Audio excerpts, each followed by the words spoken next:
galera, então.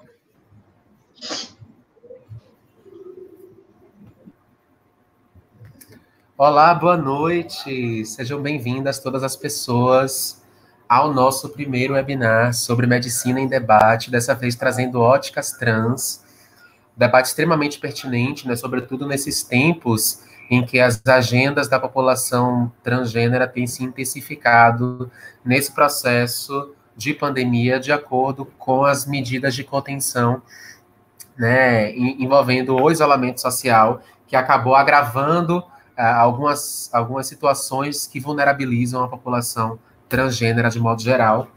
E esse evento surge, na verdade, da necessidade de nós, enquanto população, contarmos outras histórias sobre nós, outras narrativas, porque na maioria dos congressos, principalmente, né, dos congressos médicos que estão ocorrendo nesse momento em que as lives nunca foram tão acessadas, a transexualidade ainda é retratada por muitos dos profissionais cisgêneros especialistas pelo viés da patologização. Então, acho que está mais do que na hora de visibilizarmos outros pontos de partida, outras possibilidades de se abordar o corpo trans, e nada mais qualificado nesse sentido do que fazer disputas de narrativas dentro da própria ciência médica. E aí, nesse sentido, eu convidei alguns estudantes trans que estão aí com muita autonomia e muita coragem, desbravando esses caminhos ou esses descaminhos dentro de uma das ciências mais tradicionais, né, que é a medicina. Então, eu gostaria de iniciar me apresentando, sou Ilna Vitória, eu sou pesquisadora em gênero, na verdade, especificamente em estudos trans, travestis e intersexo, pelo NUCUS, que é o Núcleo de Pesquisa em Cultura, Gêneros e Sexualidades da UFBA, e também estudo identidade de gênero no GPDS, que é o Grupo de Pesquisa em Direito e Sexualidade, da Faculdade de Direito da UFBA. Sou acadêmica de Direito, estou atualmente trabalhando no jurídico do CPDD, que é o Centro de Promoção e Defesa dos Direitos LGBTs da Bahia, e tenho me engajado politicamente no acesso à saúde integral da população trans, trabalhando com a rede privada e a rede pública na figura da CESAB, pensando aí essas aproximações entre direito e medicina, bioética e direito médico, para, de alguma maneira, construir novas narrativas sobre nós e sobre a nossa ocupação nesse campo da saúde, que ainda é um campo muito engessado, muito positivista, que ainda reduz as nossas identidades.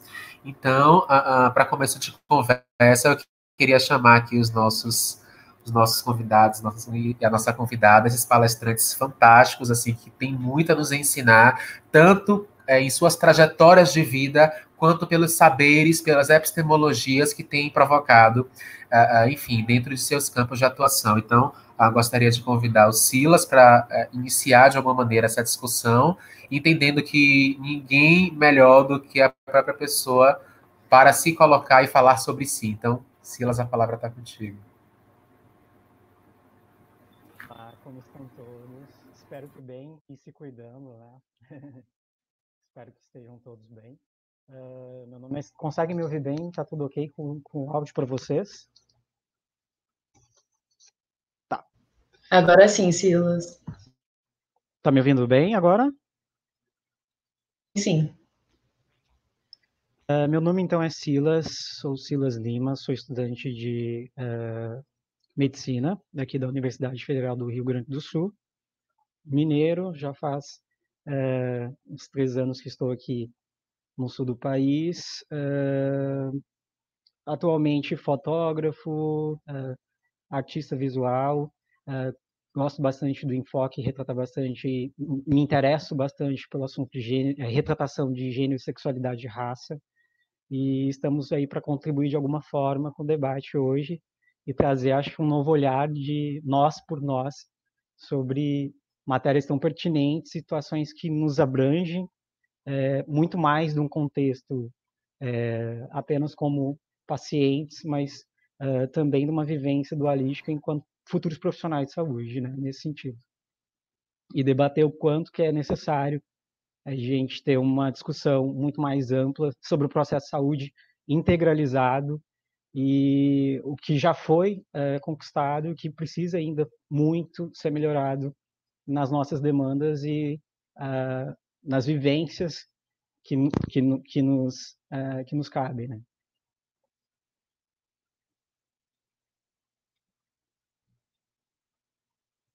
Está travado para vocês? Maravilha, Silas. Vamos lá agora.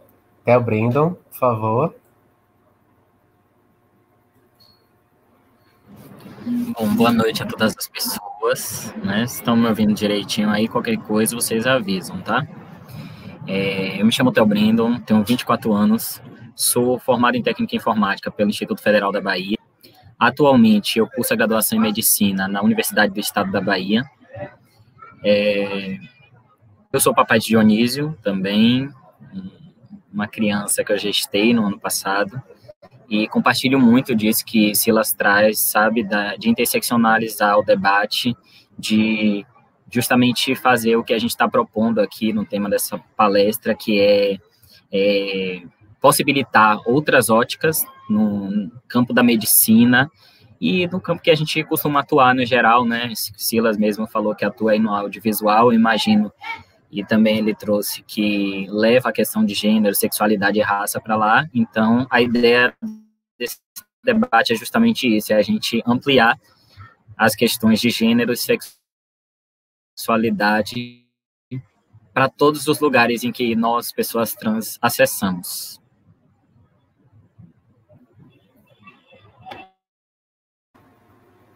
Ana Luísa. Olá, pessoal, boa noite. Então, espero que vocês estejam me ouvindo, né? Eu sou a Ana Luísa, né? Eu também sou mineira, como Silas, talvez não da mesma cidade, mas eu sou mineira. Eu moro aqui no Rio já tem 7 anos, 4 meses e 9 dias, sim, é isso mesmo, e isso não é pressa de ir embora, viu? É apenas uma mania mesmo. Eu sou praticamente uma farmacêutica, falta só pegar o diploma praticamente.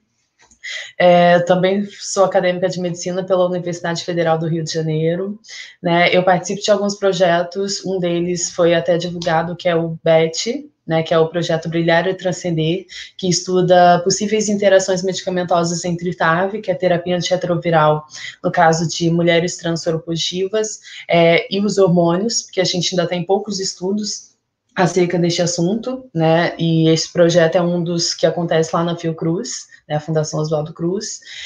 Atualmente também estou coordenando um projeto que foi, né, eu fui uma das 5 pessoas contempladas num dos projetos da IAS, que é a Sociedade Internacional de AIDS, né, e que também aborda a população trans, né, como uma população específica desse projeto, e depois eu posso falar mais à frente também. E o motivo de eu estar aqui hoje é de justamente a gente falar da importância e da falta que se faz de não só ter disciplinas específicas que abordem questões de gênero e outras questões que são minoritárias, né, e o quão isso afeta até mesmo o atendimento dessas populações.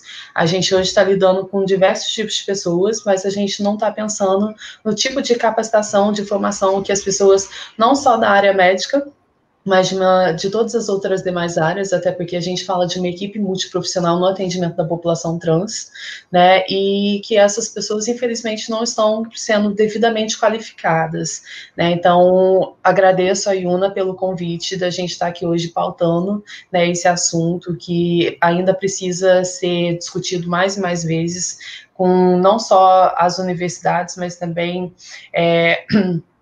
assim, as universidades como um todo, né, mas também não só dos cursos na área da saúde, né, como qualquer outro curso que tem que discutir essa questão da diversidade, não só de gênero, mas em todos os sentidos, como a racial e várias outras. Então, eu espero contribuir um pouquinho com a minha fala e, assim, espero que, se alguém tiver alguma dúvida, façam pergunta, gente, porque eu gosto da interatividade entre as pessoas. E é isso.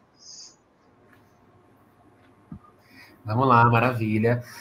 Então, né, eu tenho debatido muito frequentemente nas redes e nos congressos em que eu participo a questão da evasão escolar, que é um dado muito frequente na nossa população e que, na verdade, esses dados que a ANTRA, que é a Associação Nacional de Travestis e Transsexuais, estima, na verdade, são dados de expulsão velada decorrente da transfobia institucionalizada. Né? Nós falamos da evasão escolar de um modo geral, mas o que acontece é um projeto colonial que nos nega completamente o ensino, o direito básico à educação. E nesse sentido, eu estou aqui com 3 estudantes trans, enfim, de áreas completamente tradicionais, cursos que não foram pensados para a nossa existência. E aí, para começar esse debate, eu queria saber como que se deu essa trajetória, né, no sentido de como que vocês romperam essa barreira que, acima de tudo, é social e cultural, e entenderam que era possível fazer a disputa de um lugar como esse, e como que se dá essa ocupação em uma universidade que nunca pensou em ter, por exemplo, estudantes trans.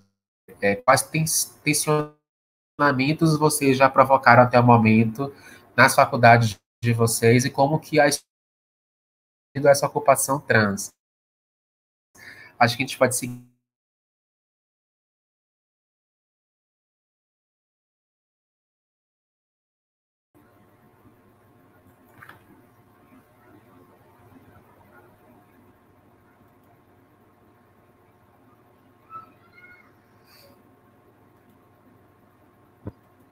Consegue me ouvir? Consegue me ouvir?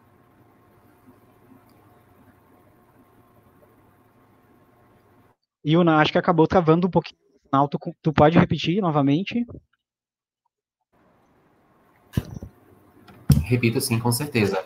Eu falava sobre como que se deu essa trajetória, né, da entrada de vocês em medicina, e se a faculdade, de alguma maneira, ela reagiu de maneira contrária a essa ocupação, no sentido de exotificar, por exemplo, os corpos de vocês nesse lugar que não foi pensado para estudantes trans.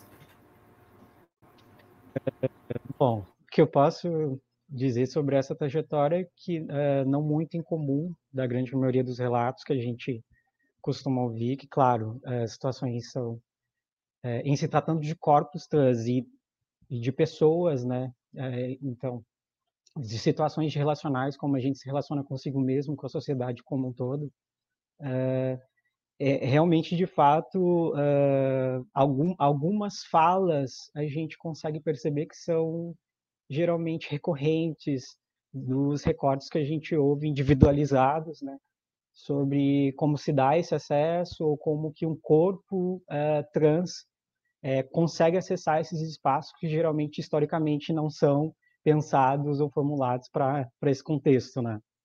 A não ser o padrão heterocis normativo já nos condicionado o tempo todo. A minha trajetória se deu basicamente eu venho aí minha singularidade pessoal, o que eu posso dizer sobre mim mesmo. Venho de uma família completamente tradicional, religiosa, sempre vi pobre e sempre vi apenas no estudo a melhor forma ou a única forma naquele momento viável de que eu pudesse ter alguma garantia de melhoria, de acesso a direitos, poder garantir ou custear ou ter uma melhor perspectiva em relação a processos, talvez naquele momento até mesmo condicionados à própria transexualidade, por exemplo, através da educação ter um maior acesso a informações sobre como conseguir ter uma hormonoterapia e conseguir passar por um processo de transição físico com uma qualidade de saúde melhor e tudo mais. Aqui na minha universidade, aí entra um ponto bem interessante, bem específico, que eu não omito para as pessoas que sou um corpo trans, mas eu também não levei isso de imediato, porque aqui não tem cotas específicas para isso, não vim de estou em uma região que não é a minha região de origem, num estado que não é o meu estado de origem, então nenhuma das pessoas tinha absoluto conhecimento sobre esse contexto de transexualidade. Em primeiro momento, eu honestamente comecei a articular, ou comecei a pensar, ou quis um pouco delimitar em vivência, ou seja, como for a especificação, do quanto que certas questões teria algum peso, aquilo que a gente costuma dizer bastante sobre representatividade e não representação, né?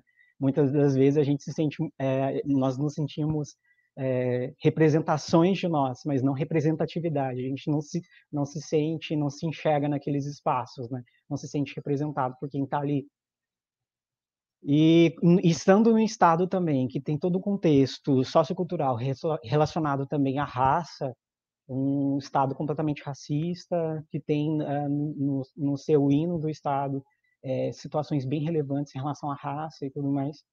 E eu passei a me questionar pessoalmente, individualmente, se o contexto as pessoas são transfóbicas porque não há representatividade, ou às vezes em contextos informais, as pessoas não precisam policiar a si mesmas para não serem transfóbicas, ou elas, em contextos de amigos, é como o racismo. Às vezes, em um contexto informal, as pessoas mostram o que elas realmente pensam sobre a questão racial, mas aí se tem alguém presente, eu não deixo de ser racista, mas eu passo a me policiar sobre aquilo. E eu entrei num embate específico, assim, individual, de me questionar sobre isso. Será que há uma necessidade? Claro que não há uma compulsoriedade de uma pessoa trans colocar ou colocar isso como embate ou bandeira principal da sua vida. Claro que a gente não vai delimitar aqui diversas possibilidades de militância ou quão válido cada expressão de militância em relação à outra, mas individualmente falando sobre mim, o que eu passei a questionar foi exatamente isso, o quanto que é necessário, possível, e as pessoas precisam ver que estamos nesses espaços e vamos ocupar esses espaços. Acho que é mais ou menos isso.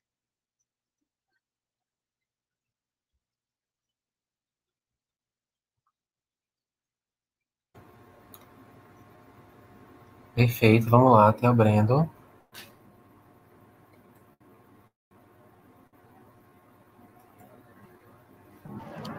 Estão me ouvindo? Estamos sim. Pronto. Para eu falar um pouco sobre a minha trajetória até chegar assim na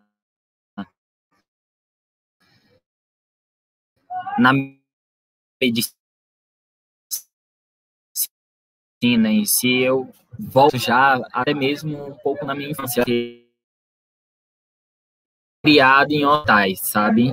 Minha avó é radiologista, então eu sempre fui criado indo para os hospitais e me apaixonando muito pela área de saúde no geral.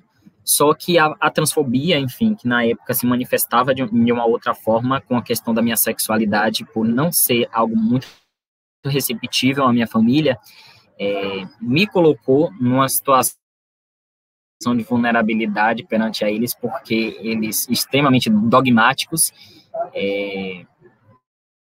Quando souberam, eu acabei criando não somente um mal-estar com a medicina, mas também me afastando totalmente da minha família, porque aquele símbolo, né, o hospital, me lembrava muito essas minhas relações familiares que tinham sido frustradas, no geral, por causa da minha própria existência, né, que era a transfobia que eles colocavam em cima de mim. Então, eu me afastei da medicina nesse período e, em seguida, quando eu fui chegando na adolescência, já para a fase de jovem mesmo, eu saí do curso de informática e tentei começar a terapia hormonal na época e não consegui amparo no corpo médico, porque profissionalizada, todo profissional que eu buscava não aceitava fazer um acompanhamento comigo. E aí, a partir disso, eu comecei a notar o quanto a nossa população trans era carente de profissionais de saúde, né, que atendiam os nossos pleitos, e me reaproximei da medicina, pensei assim, pô, Bia, e olha só, né, hoje eu me vejo enquanto a pessoa trans que pode fazer diferença nesse, me afaste mais ainda disso. E foi então que eu decidi realmente me jogar no curso de medicina, tentei o vestibular, e foi justamente, coincidiu com a época que aqui em Salvador estava implantando a política de cotas para pessoas trans, e foi por aí que eu consegui, por essa via. Entrei na faculdade já meio que, sei lá, apaixonado pela medicina, por esse viés de trabalhar com a população trans, de poder fazer um pouco a diferença, né, dentro das minhas limitações, e me aproximei mesmo por essa contranarrativa, né, de chegar lá e escancarar a partir de um corpo que chega lá dentro, tensionando toda essa normatividade do curso, todas as problemáticas que, principalmente, que me atravessariam ali. Nesse sentido que eu chego já na UNEB, né, que é a universidade que eu faço, e encontrei muitas barreiras, não somente estruturais, de não terem sido pensadas. A presença universitária em jogos, no próprio banheiro, na estrutura como o banheiro é construído, pensando no cissexismo que é construído, na cisnormatividade. Então, assim, eu tenciono desde dessas pequenas coisinhas até a própria questão das licenças para gestação, que eu enfrentei a minha gestação durante um período letivo, lá na universidade. Então, tudo isso precisou ser discutido com relação a como ficariam os documentos, né, o que eu tinha direito enquanto corpo gestante naquele lugar, e que só o nome da própria licença já excluía a minha existência, até mesmo sala de aula mesmo. Na sala não havia discussão sobre o corpo trans, quer dizer, você insere um corpo trans ali, você sabe que aquele corpo existe, no entanto, você não discute sobre ele, você continua reproduzindo na sala que quem tem útero é mulher. Então, acho que tudo isso, né, foi somado, assim, na minha trajetória, e é o que eu estou batalhando constantemente, porque a gente ainda, infelizmente, não produzidos. Mas nós estamos aí, né? Eu imagino que esse trabalho, a Ana e o Silas também devam estar fazendo nas suas instituições, e é basicamente o que constitui, assim, a minha trajetória. É uma trajetória de contranarrativa, de tensionamentos mesmo, de entrar enquanto corpo já lido, enquanto corpo trans, e sempre me colocar, quando posso, né, nesse lugar, para poder chacoalhar mesmo as estruturas. Legal, bacana a gente ir aprendendo, né, com as trajetórias e estratégias distintas para ocupar esse lugar que não foi pensado para nós. Ana Luísa, a palavra é sua.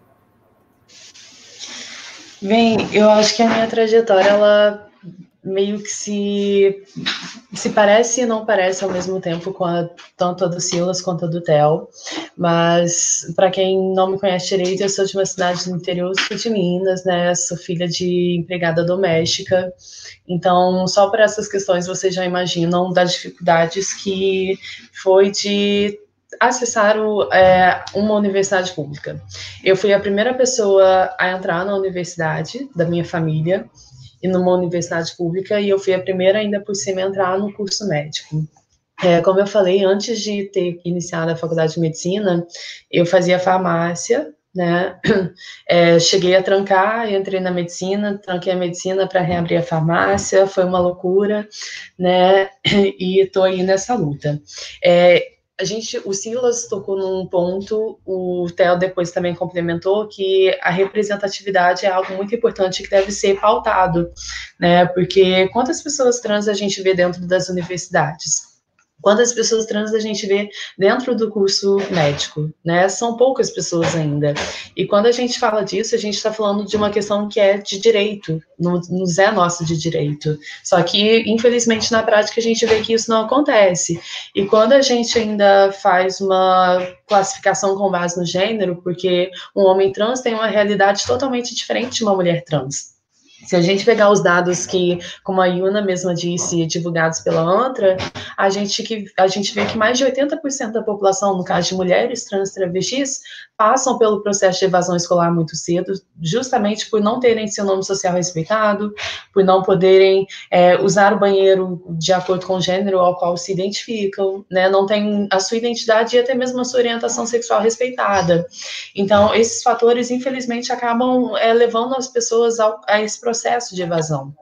E a partir do momento que uma pessoa não passa pela formação de base, né, praticamente, que hoje a gente vê que tem muitas mulheres trans e travestis que não sabem nem ler nem escrever, por exemplo, né, e aí a gente já parte para um outro assunto, que é a questão da entrada no mercado formal de trabalho, também que uma coisa dificulta a outra, né, e consequentemente vai atrapalhar também entrar no ensino superior, né, mas será que isso é culpa das pessoas trans? Porque eu vejo que muitas pessoas fazem o apontamento, mas ela está fazendo isso, ela não entrou na universidade porque ela não corre atrás. E não é bem assim, porque a nossa sociedade ela ainda se baseia numa lógica muito cis-heteronormativa, onde tudo aquilo que foge desse binarismo de gênero está fadado à opressão, não é legal, né? E quando a gente fala das pessoas trans, infelizmente a gente carrega muitos rótulos, muitos termos que são negativos, né? A nossa sociedade ela ainda julga muito negativamente falando as pessoas trans. E tudo isso influencia nesse processo de entrada, né, dentro das universidades. A gente vê aí algumas universidades falando sobre cotas, né, para as pessoas trans entrarem, acessarem, né, a graduação. Mas, como eu falei, muitas das vezes não terminaram nem ensino fundamental, não sabem nem ler nem escrever. E, às vezes, eu estou falando isso, vai ter gente que vai me julgar, mas é a realidade. A gente tem que, pegar a real mesmo. Que a gente nem tem dados estatísticos por fontes, né, do governo mesmo. Quem acaba fazendo isso são instituições que atendem populações LGBTs e que fazem justamente esse levantamento. Então, a partir disso, a gente já vê o processo de exclusão que a nossa população sofre, né? E aí, através desses dados, a gente vê que é muito triste essa nossa realidade, e a gente vê que apesar de... Oi, tá caindo? E a gente vê que apesar de estar aumentando o número das pessoas trans dentro das universidades, né, apesar de estar tendo a questão da cota voltada para a população trans, uma outra coisa que a gente não discute muito é a questão da permanência, né, dessa pessoa trans dentro das universidades. Porque quando a gente fala disso, não é somente a entrada, mas será que ela vai ter condições de se manter dentro do curso? Será que a universidade tem professores, tem disciplinas que falem sobre a questão da inclusão, né? Será que a pessoa vai ter um lugar para ela morar? Será que ela vai receber algum auxílio para estar se sustentando, né? Então, todas essas questões têm que ser levantadas. No meu caso, quando eu entrei para medicina na UFRJ, foi um pouco mais fácil para mim, pelo fato de já existir uma outra pessoa trans dentro do curso médico, né? Se eu tivesse sido a única, teria sido uma experiência muito diferente, mas graças a Deus não foi o meu caso, pelo fato de a Helena, essa outra menina trans que já se formou, inclusive, né, pelo fato dela estar lá, pelo fato das pessoas, de uma certa forma, já terem um certo contato com pessoas trans no curso da medicina, para mim foi algo mais fácil. Quando eu entrei, em 2016, eu já tinha mais conhecimentos também sobre a política de nome social, e logo depois a gente teve também a decisão do STF, onde as pessoas trans podiam retificar a questão dos documentos sem mesmo passar por um procedimento cirúrgico ou passar por um psicológico para ter por um psicólogo ou psiquiatra para obter um laudo, né, para fazer essa alteração de documentos. Então, eu confesso que para mim foi mais fácil, mas esse mais fácil não se resume a nenhum tipo de transfobia, porque a gente sabe que na maioria dos cursos médicos tem pessoas que estão lá há 20, 30 anos dando aula, e essas pessoas que estão lá há 20, 30 anos, apesar de ter um conhecimento, uma bagagem muito rica, né, em conhecimento, nem sempre está se atualizando, está pautando essas novas temáticas que vêm surgindo com o decorrer do tempo. Então, tem muitas pessoas que ainda não progridem, né? Ainda prezam ainda aquela questão conservadora, né? Então, a gente, às vezes, dependendo da situação, a gente pode não sofrer transfobia, mas acaba sofrendo misoginia, o machismo, né? Que todos esses fatores também influenciam, né, nesse processo, né? E, então, para mim, eu costumo dizer que foi um pouco mais tranquilo o acesso e a permanência em si, justamente pelo fato de ter uma outra pessoa trans dentro da universidade.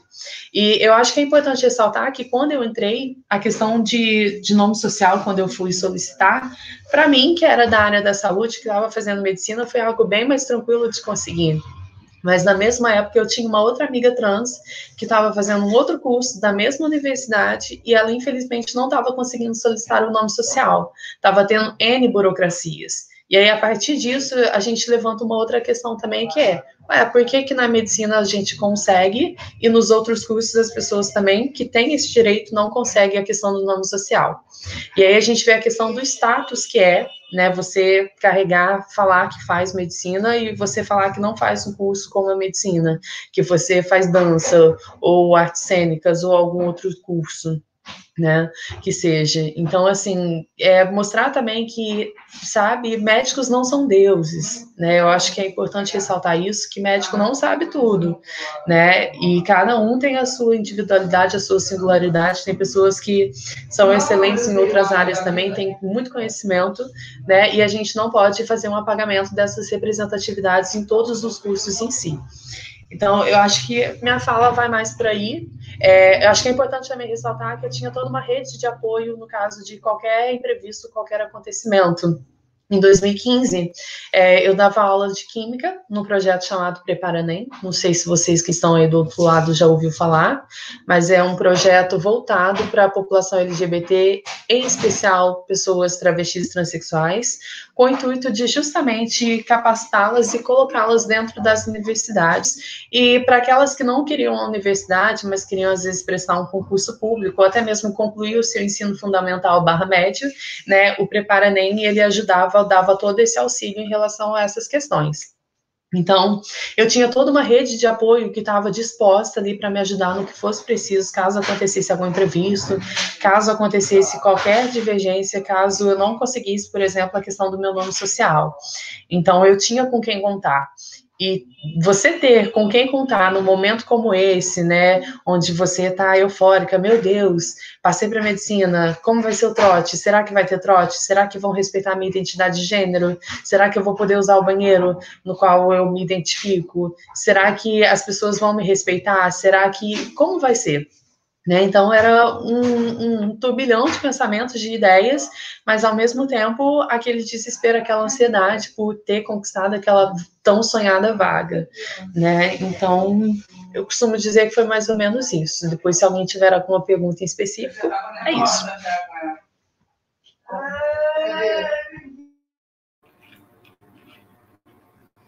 Fantástico, assim.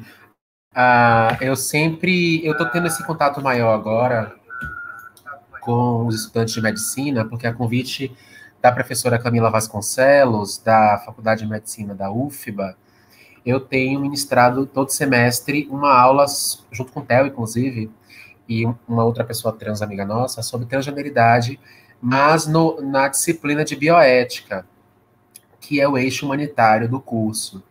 E eu escuto frequentemente dos estudantes que é a primeira vez que eles debatem questões de gênero, especificamente sobre transgeneridade, e sempre na disciplina de bioética, né, que as demais sequer tocam no assunto. E aí, nesse sentido, eu queria saber de vocês, né, a começar pelo Silas, se alguma disciplina nos cursos de vocês já trabalharam a questão de gênero, de transgeneridade, se de fato ainda temos uma maioria de disciplinas ministradas de maneira cisnormativa, né? Porque são crescentes os relatos dos poucos estudantes trans de medicina que contam seus desconfortos em sala de aula, porque ainda temos aquela perspectiva biologizante e genitalizante de sempre ficar associando, como o Theo falou, né? O útero da mulher. E, enfim, acho que as aulas de a sexualidade e reprodução para vocês devem ser um tormento assim incrível. Eu fico imaginando estudantes trans estudando embriologia, por exemplo, né? Que tem uma lógica completamente cis-heteronormativa. Então, eu queria saber como que vocês estão lidando com essas disciplinas que não pensam nossos corpos e se já se depararam, né, até o momento, com alguma matéria que abordasse de maneira qualificada, de maneira não patologizadora, as identidades trans.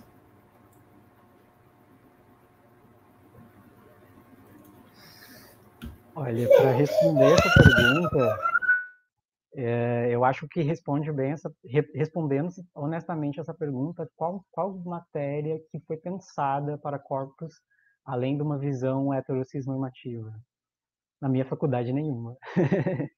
A minha primeira experiência de descontentamento em situação de transfobia na faculdade foi no primeiro semestre, numa aula de bioética.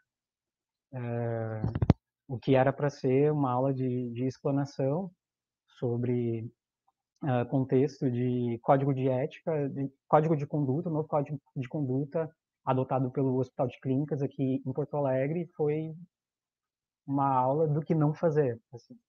E o que seria uma aula de instrução para alunos inexperientes de como abordar, de como lidar com em questões para além do cuidado físico ou uma medicina puramente biológica ou fisiológica, foi por água abaixo. Assim.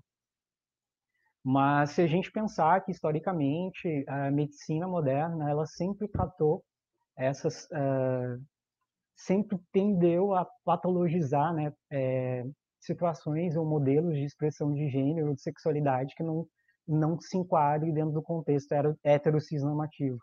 A gente pode ver a situação do homossexualismo, que só foi ser retirado enquanto doença mental em 1990, a questão da transexualidade, que só no ano passado a gente conseguiu que fosse... a gente não foi retirado do CID, né, mas a gente passou, foi alterado, na verdade, por um capítulo de saúde sexual, na verdade, numa tentativa de minimizar ou enquadrar de uma forma menos patológica a situação da transexualidade em si. E até mesmo que anteriormente as pessoas erroneamente chamavam de hermafroditismo, que a gente sabe são as pessoas intersexuais, que não tão de forma corrente, recorrente, veem seus corpos cada vez mais atuados ou controlados por um contexto puramente clínico, assim. É muito interessante a gente analisar como que se dá o olhar, como a Ana Luísa falou, o olhar do conhecimento médico. E geralmente essas fundamentações para a transfobia, para o olhar transfóbico e esse apagamento de outras vivências que não sejam heterocis normativas, geralmente estão muito pautadas ou estão muito embasadas na ideia da não vinculação, ou na verdade da vinculação e não desmembramento naturalizado, né, nesse pensamento de que da não desvinculação do sexo e gênero, né? De não entender que na verdade nós não somos corpos, as pessoas não são, costumo dizer que as pessoas não são as genitálias que possuem, não são pênis, não são vaginas, as pessoas são muito mais do que isso, né? Nós somos completamente seres relacionais. E sendo seres relacionais, e como é que a gente se coloca com a gente mesmo, como é que a gente se relaciona com a gente, com o outro e com a nossa sociedade, né? Como que a gente anda nesse sentido. Então, não vejo uma preocupação, uma estruturação nesse sentido, para que por enquanto não, nesse contexto de 2020, para que a medicina, para que o ensino da medicina vá além desses modelos tradicionalistas. E é muito curioso a gente perceber, se a gente for analisar como se dá o processo de saúde e cuidado em relação a esses corpos trans, como é que eles acessam a cuidados de saúde, né, cuidados clínicos. A gente vê, então, uma medicina, um ensino médico que não está preparado ou não se embasa para lidar com as demandas que a gente precisa, com as especificidades que a gente precisa que sejam tratadas. E geralmente, esse futuro médico, esse futuro profissional só vai ter noção disso, ou só vai ter que lidar com essas questões quando ele está atuando e quando ele tem o primeiro paciente dele trans. Que no apagão de informações, de não se sentir preparado tecnicamente, inclusive ter até um respaldo para que haja uma negação de atendimento, uma negativa de eu não me sinto suficientemente preparado tecnicamente para as áreas especificadas que você precisa de cuidado.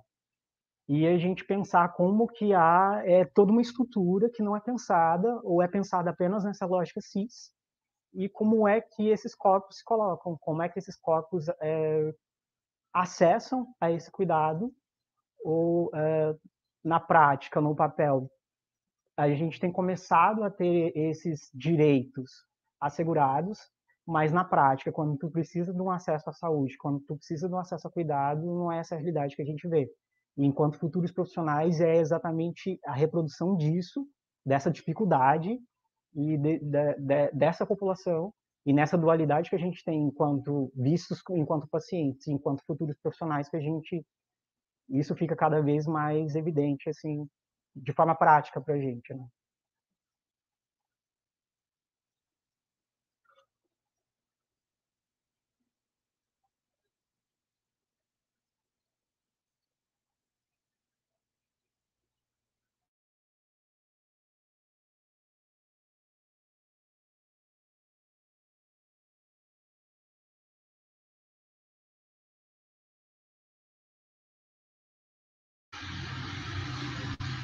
Theo, seu telefone tá no mudo e seu microfone tá no mudo.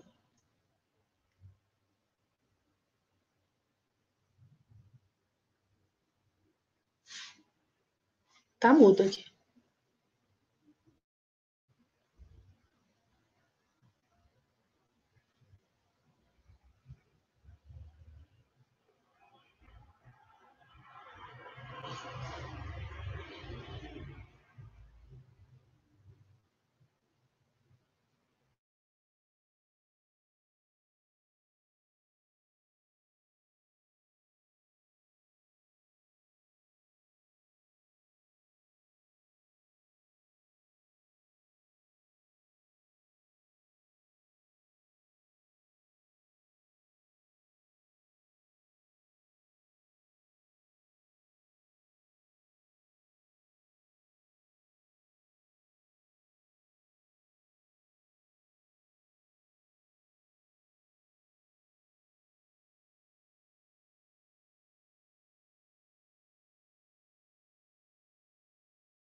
Bom, enquanto o Theo vai relogar, então, para tentar resolver essa dificuldade, podemos ir para a Ana Luísa, pode ser?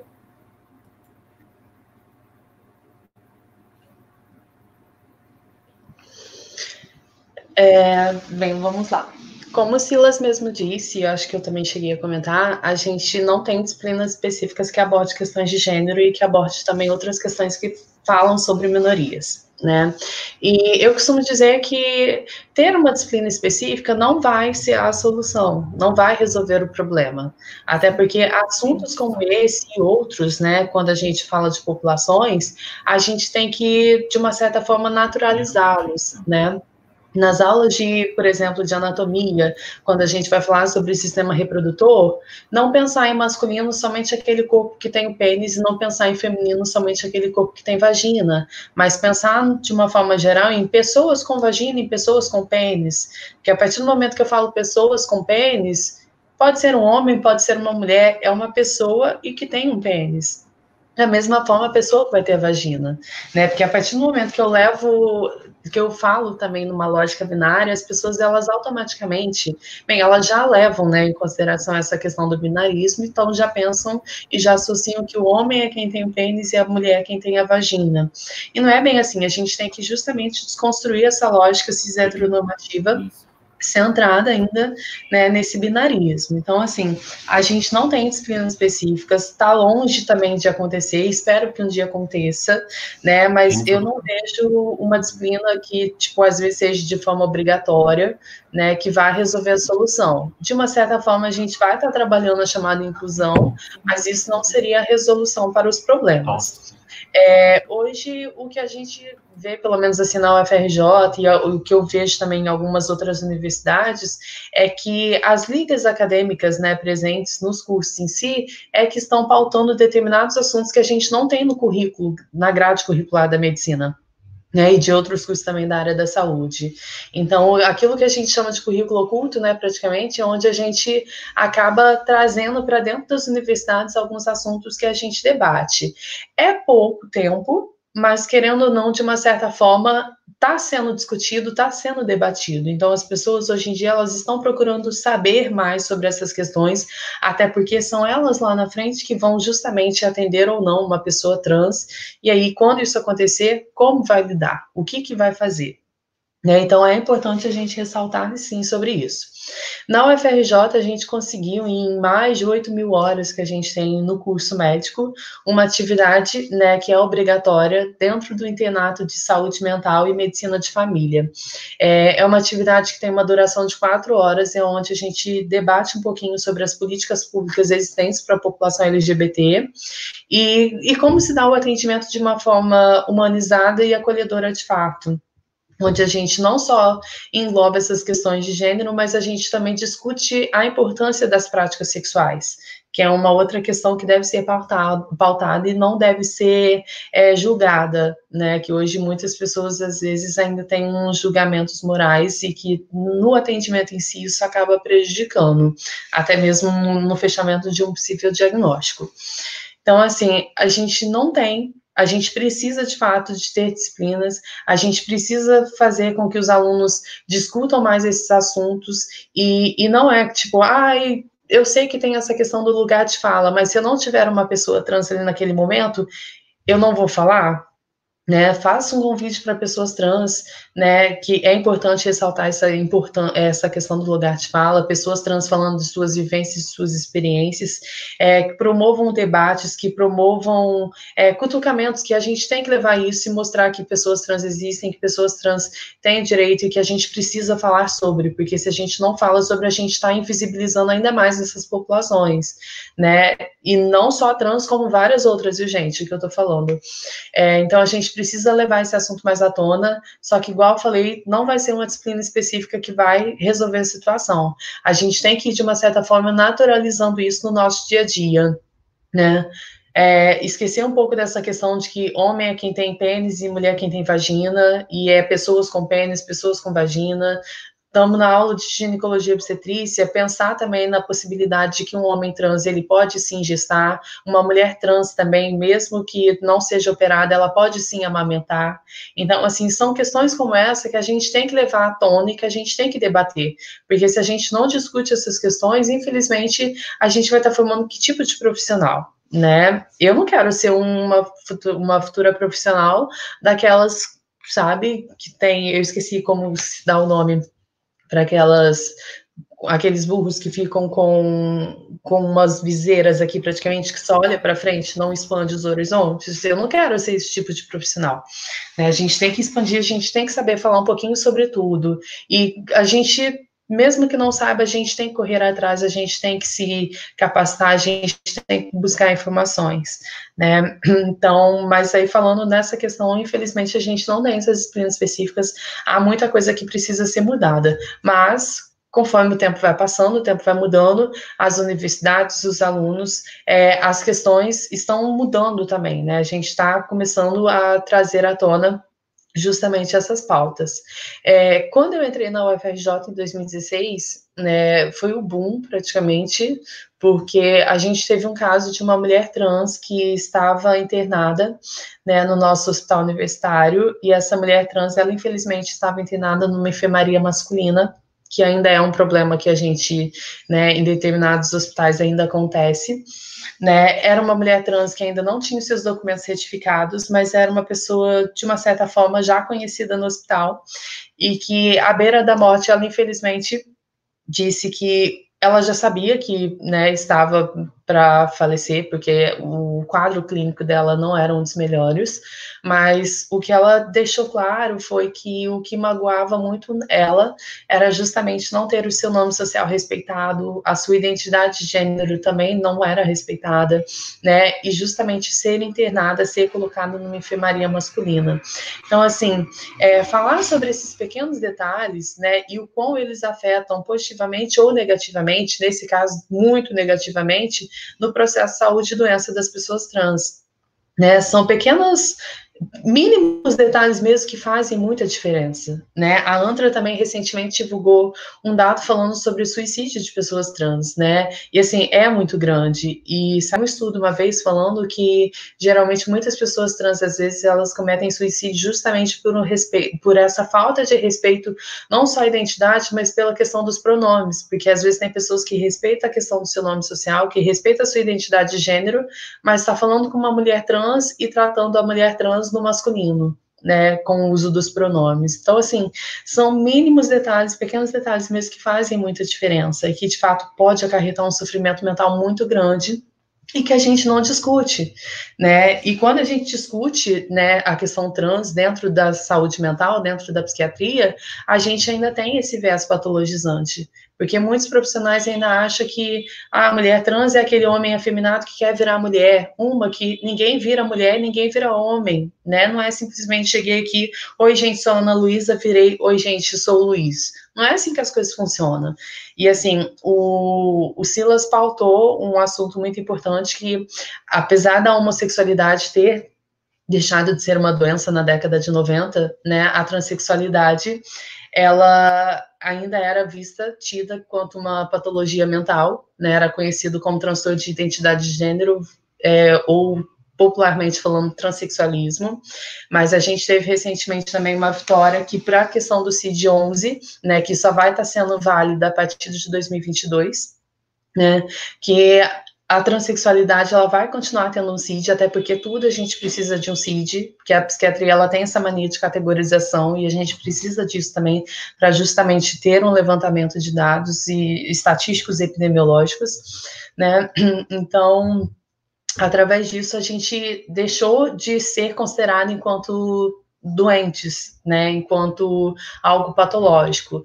Mas, enquanto a gente está falando dessa modificação que a gente conseguiu, dessa vitória, é uma coisa que a gente tem que repensar em como vai se dar o processo, né, das consultas em si. Será que para uma cirurgia de redesignação sexual eu vou ter que passar pelo crivo de um psiquiatra que vai alegar que eu sofro daquele transtorno, né? Como vai se dar o atendimento agora a partir do momento que a transexualidade não é tida e lida enquanto uma doença mental, né? Será que os protocolos serão mudados conforme essa modificação que a gente teve no CID? Isso é importante a gente discutir também, né? Dentro até mesmo da própria universidade. Mas será que a gente está fazendo isso? Infelizmente não, né? E se a gente não tem pessoas como a gente está aqui agora debatendo esse assunto e tal, né? Como a gente vai estar progredindo para a gente contribuir para que os profissionais tornem-se progressistas a ponto de entenderem essas demandas, entender essas especificidades e tratarem e acolherem de forma humana, né, uma pessoa trans quando chegar numa unidade de saúde. Então é importante a gente levantar essas questões que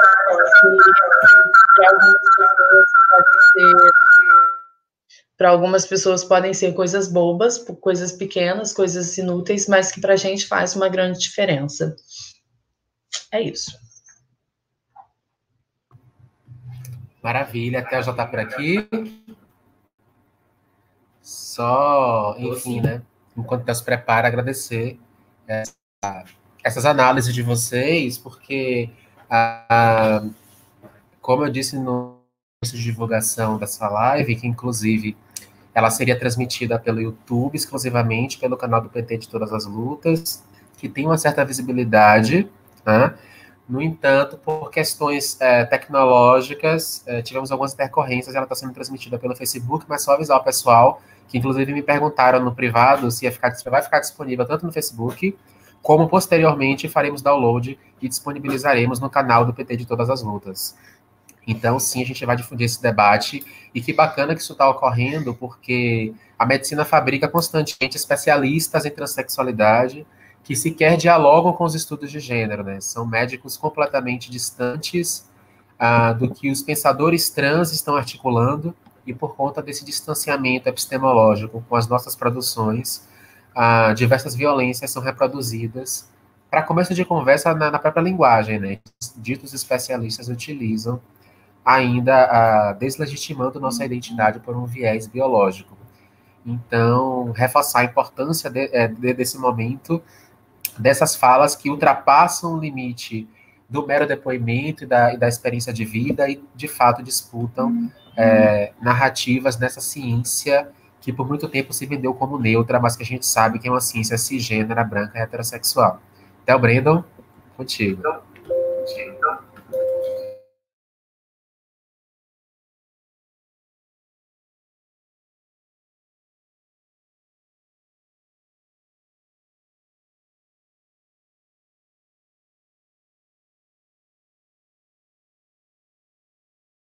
Veja se não há uma configuração.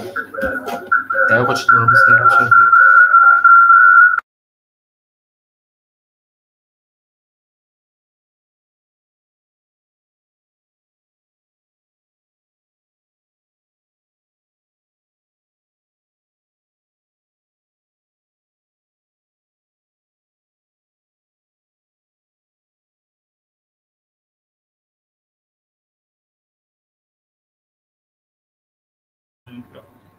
Tô não.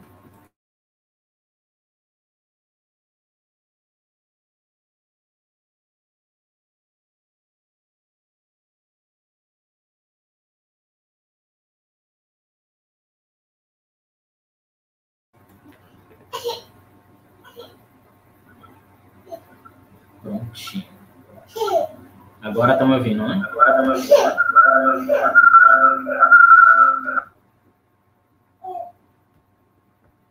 Pronto, perfeito. Então, falando um pouco sobre a ementa lá na universidade.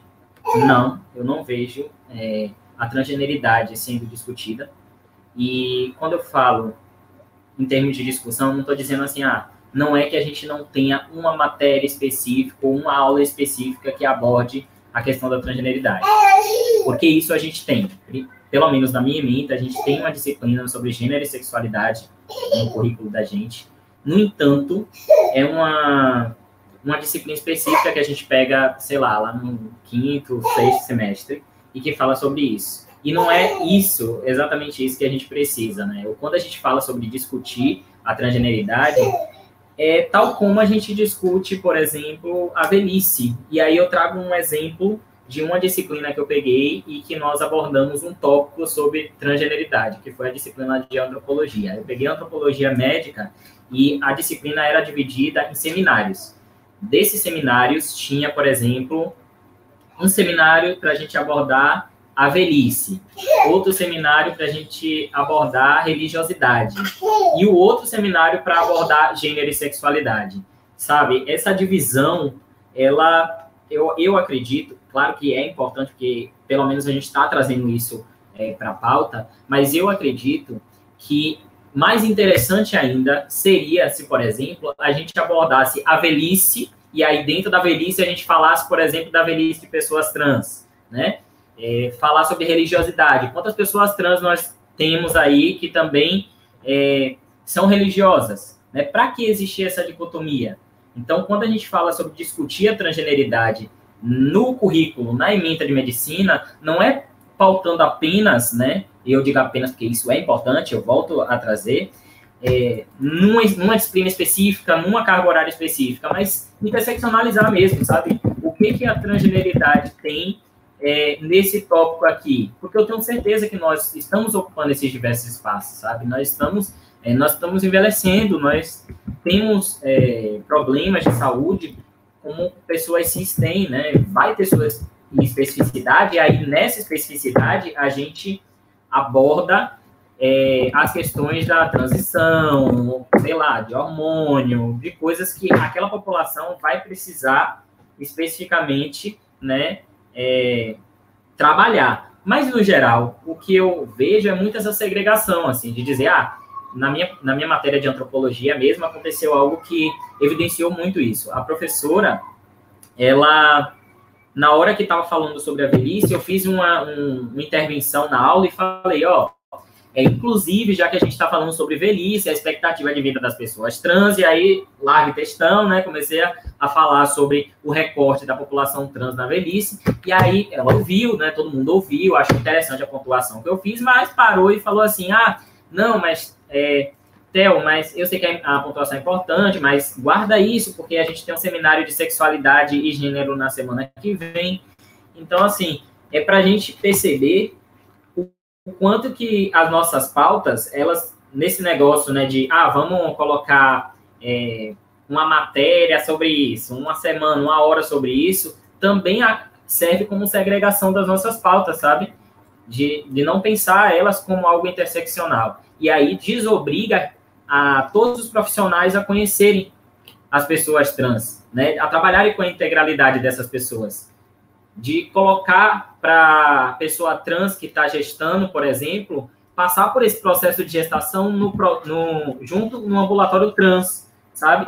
De não trabalhar isso, por exemplo, nas UPAs, sabe? Em qualquer unidade de saúde que a gente for frequentar. A ideia não é essa, a ideia é justamente que a gente consiga interseccionalizar e consiga pautar esse debate como um debate integral, sabe? Então, isso que eu sinto falta na faculdade, da gente trabalhar mesmo toda essa teoria, né, que a gente tem, interseccionalizando ela, até mesmo para quando a gente for para a prática, a gente não levar um discurso vazio, né, que na prática você não vai ver no seu dia a dia, na sua prática médica, na sua prática clínica.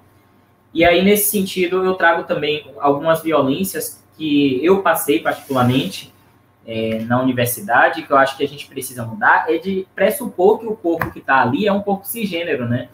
Nós temos aula lá na UNEB de morfofuncional, que seria o equivalente a fisiologia, histologia e anatomia junto. E aí, em uma das aulas, assim, a gente estuda o ECG, né? Como é que funciona o comportamento do ECG. E na primeira aula, logo, o professor costuma brincar, fazer uma brincadeira assim, inocente da parte dele, que é uma pessoa que eu conheço, gosto muito, inclusive, do meu professor. Mas ele fez uma brincadeira super inocente de, nós vamos fazer um ECG agora, preciso de um voluntário, você. Aí apontou para um cara, né? Tira a camisa e vem aqui. E aí eu reflito um pouco sobre isso, né? Porque eu, por exemplo, sou um homem trans, que a princípio não tinha, enfim, escrito na testa, sou um rapaz trans, as pessoas me liam enquanto homem cis e imagina essa brincadeira, né? Aí toca pra mim, cai no Theo, que é o rapaz, tira a camisa e vem aqui. E aí, isso, querendo ou não, foi uma pressuposição que o meu corpo que estava ali era um corpo cisgênero, né?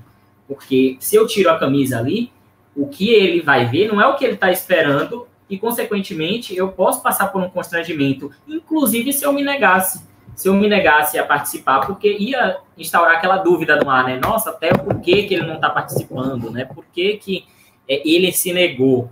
Sendo que era natural para qualquer rapaz que estava ali naquele meio dizer que sim, né? Estou tirando a camisa, vamos participar aí da brincadeira do DCG. Então, por que eu trago isso? Não é para demonizar professor ou a prática dele que ele vem fazendo ao longo dos anos, como necessariamente algo que ele faz para ser transfóbico, mas vem justamente dessa cisnormatividade de pensar que todo corpo que está acessando aquele lugar é um corpo cisgênero, né?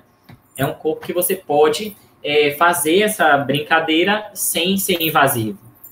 Então, é dessas pequenas coisas, né, que a gente precisa. A gente precisa interseccionalizar o debate, desde a sala de aula, né, as emendas curriculares, até a própria estrutura que a gente vai chegar lá nos hospitais de alta complexidade, que vão estar, enfim, recebendo pessoas para poder fazer um raio-x do abdômen, esperando encontrar ali naquela pessoa com aparência feminina, né, ovários, e vai se deparar com a próstata, tomar um susto e chamar a equipe médica inteira porque não está conseguindo entender se ali é um câncer ou qualquer outra coisa, porque pressupôs que aquele corpo é um corpo cisgênero.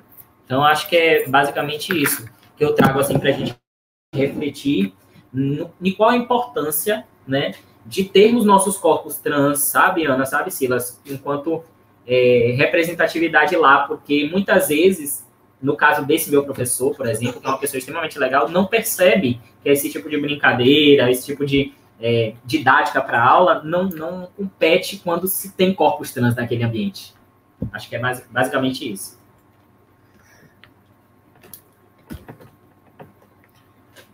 Legal, Theo. Massa. Eu acho que essa live, em alguma medida, frustrou muitas pessoas cisgêneras. Isso é um indicativo de que estamos no caminho certo. E muitas pessoas que acompanham lives de pessoas trans esperam apenas ouvir aquela narrativa única de como nos descobrimos, né? Como que nos identificamos enquanto homens ou mulheres. E, nesse sentido, estar aqui debatendo uma ciência médica, que é uma ciência completamente tradicional, com estudantes trans que falam a partir de outras perspectivas de análise estrutural, de conjuntura mesmo, que propõem políticas de intervenção metodológicas, enfim, científicas, é realmente, sem dúvida, um marco. E que bom que esse vídeo vai ficar disponível lá no canal do PT de Todas as Lutas, para a gente, de alguma maneira, ampliar o acesso desse debate. Teve uma pessoa que mandou aqui um comentário no privado, porque não queria se identificar. Eu vou ler aqui para vocês. É assim: queria saber se algum dos palestrantes já sofreu transfobia em sala de aula por parte de professores ou alunos ao descobrirem que eu sou trans, porque eu sofro muito constrangimento em meu curso e tenho medo até de denunciar e sofrer perseguição. Vocês já passaram por alguma situação como essa? Eu, particularmente, lido isso bastante no campo do direito, que também é uma ciência, se é que o que a gente faz lá em direito é de fato uma ciência muito tradicional, muito fechada, e eu sei o que é ter esse medo dos professores, embora eu seja da política do atraque, eu busco de todos os modos tensionar isso, mas entendo e acho, inclusive, uma estratégia de sobrevivência você não tensionar, e você sequer se colocar. Então, eu queria saber se vocês já passaram por alguma situação dessa de violência mais explícita por parte dos professores e dos estudantes, né? E como que vocês têm tomado ações em relação a isso. Caso alguém se sinta confortável para falar, Theo, Silas, Ana. Eu tenho algo para dizer. Deixa eu ver se meu microfone já melhorou aqui. Parece que não ainda. Vira aí, isso.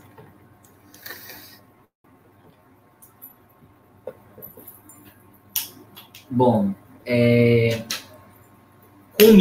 comigo mesmo, eu, Theo, não chegou diretamente a acontecer ainda. Por quê? Eu acho que justamente por eu ser muito do atraque, sabe? Eu lá na faculdade já cheguei dizendo que eu sou trans, que eu sou ativista, qualquer coisa que tenho, eu coloco logo,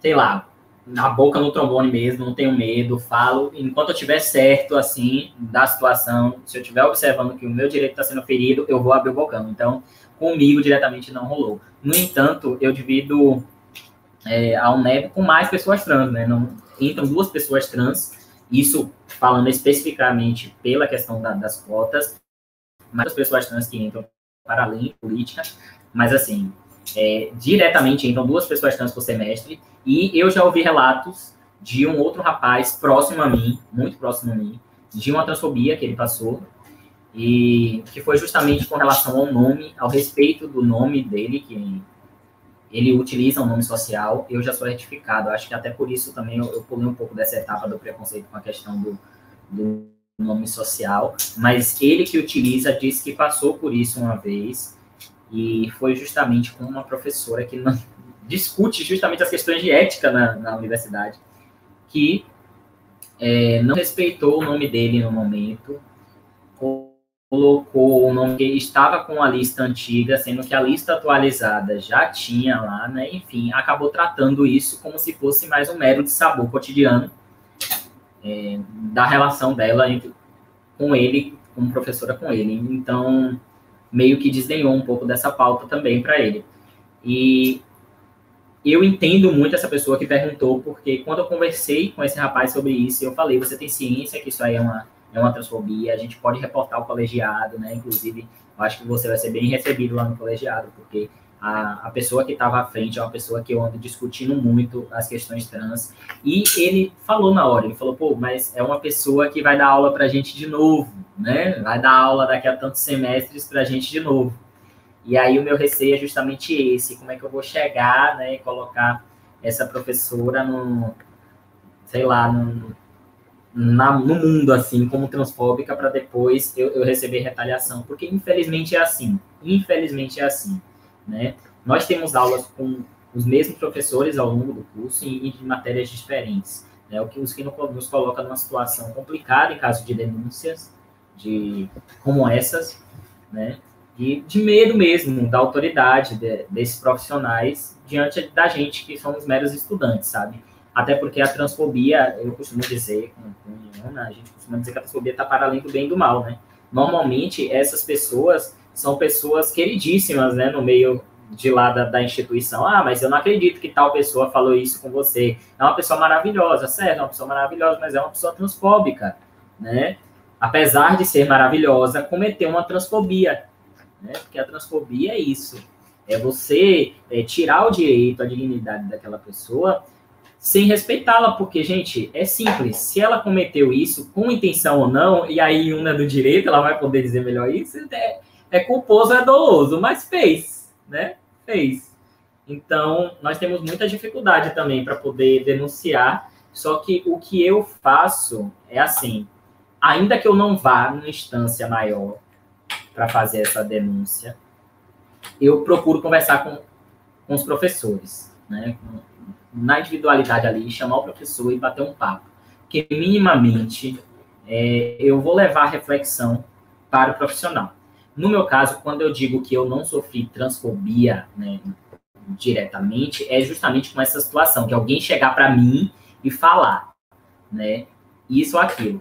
Mas não significa que eu não sofri no curso todo, porque, por exemplo, enquanto eu estava na gestação, eu tive uma aula que a gente discutiu sobre aborto, e aí uma das pessoas levou e disse, mas que esse homem gestasse, não seria dessa forma que eles pensariam.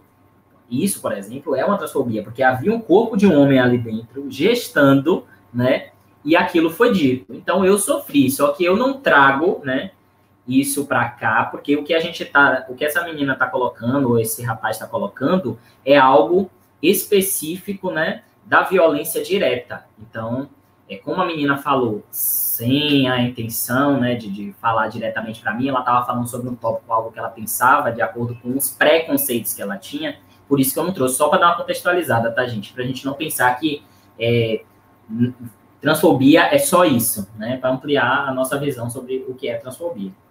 Mas é isso, como estratégia eu utilizo conversar com os professores no reservado. Fiz isso também na aula de embriologia, né? Conversei e a professora foi super receptiva, porque ela tratava todo o tempo isso, né? O útero da mulher, que não sei o quê, quando tem a menarca, a mulher menstrua. Então, assim, aquilo estava me incomodando, esse sexismo da aula, de uma forma, e infelizmente eu não tinha medidas institucionais, eu não ia chegar lá para o colegiado e falar, já que a professora era isso ou aquilo, sem nem saber qual era a receptividade dela para desconstrução no tema, né? Para formar uma ciência nova com perspectivas transinclusivas. Então, eu chamei essa professora e conversei com ela individualmente, falando quais as problemáticas que eu via. Enfim, ela se comprometeu, dentro da ementa dela, tá revisitando isso, esses conceitos, e trabalhando em cima deles. Eu acho que isso é uma ótima via para a gente. É óbvio que vão haver casos que a gente vai precisar sair dessa resolução administrativa, né? Como eu acho particularmente que foi o caso dessa professora, que falou com o meu colega, porque ele chegou e reclamou, né, que ela tinha tratado da maneira inadequada. Enfim, como eu disse, ela meio que desdenhou da pauta. Então, nesse caso, eu levaria para uma instância maior. Eu entendo também quem não quiser levar, porque é violento, mas minimamente aciona alguém que você sabe que pode, né? No meu caso, se eu observar que eu estou sendo violentado e aquilo eu não dou conta, eu vou cutucar algum coleguinha cis, talvez, que tem alguma autoridade lá, e procurar essas instâncias assim, para que essas instâncias possam estar levando a denúncia por mim, né? Para que não chegue. Enfim. Acho uma boa estratégia isso. Legal, tá. O Silas já passou por algum tipo de situação, a Ana Lu que queiram trazer e comentar, e se não passaram, como que agiriam, né, diante disso? Como denunciar uma transfobia que não se inicia nem se encerra com o docente, né, que na verdade é estrutural. A gente faz a denúncia e não existe um núcleo especializado em gênero e sexualidade para compreender isso como pauta legítima. E aí, como que a gente faz, né, é um debate sobre permanência universitária, inclusive, né? Como que a gente permanece? Também. Eu acho, antes de responder essa pergunta, eu vou reforçar duas ideias que tanto a Ana quanto o Theo colocou aqui. Que a Ana tocou num ponto bem interessante, que é talvez uma possível melhora para a gente começar a ter outras conversas ou outra teorização, que não a heterocisnormativa, a cisnormativa, né? É tratar as pessoas simplesmente como pessoas. Tu tá lidando, mas a gente sabe que mais do que lidar com corpos, a gente está lidando com pessoas, né? Lidar com pessoas, com seres sociais, a gente está lidando com o relacional. Com a socialização e com todo o contexto multidimensional que essa pessoa vai apresentar. Mas da gente entender que muito para além do que associar um XX a uma vagina e logo mulher, né, no contexto cultural, sociocultural que a gente tem, e muito para além do que um pênis, a XY e a logo homem, as pessoas estão muito para além disso, né? Eu acho que talvez talvez uma possível ajuda nesse contexto a entender isso. É que, mas se eu quero dizer do indivíduo que tem vagina, pessoa com vagina. Se eu quero dizer e especificar situações que são, às vezes, singulares a pessoas com pênis, são pessoas com pênis. Agora, os gêneros, ou como essa pessoa vai se apresentar e se reconhecer socialmente, isso já é um contexto que, inclusive, eu até diria que não cabe, não diria que não cabe mais à medicina, mas é um contexto muito mais multidimensional do que simplesmente reduzir isso a um contexto apenas clínico, né? Apagar todo o contexto que nos forma e nos colocar apenas uma situação clínica.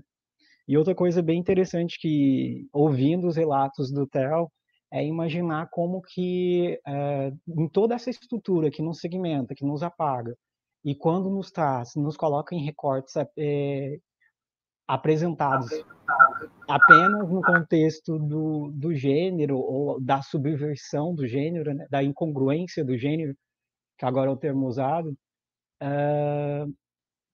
e entender que, na verdade, quando você lida sobre saúde e sexualidade não se resume apenas a essas tidas incongruências de gênero ou a orientação sexual em si, as diferentes formas que isso pode se apresentar, mas sexualidade é todo um contexto, né?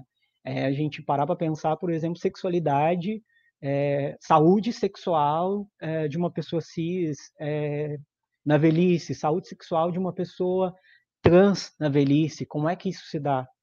E aí, se eu estou vendo o contexto e as especificidades de uma pessoa em momento de velhice, que demanda os cuidados que essa pessoa demanda no contexto brasileiro, né?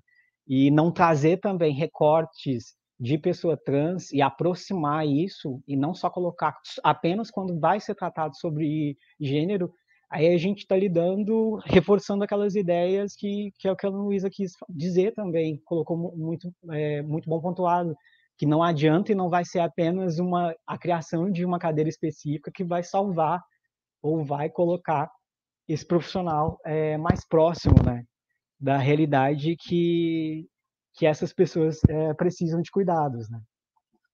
Mas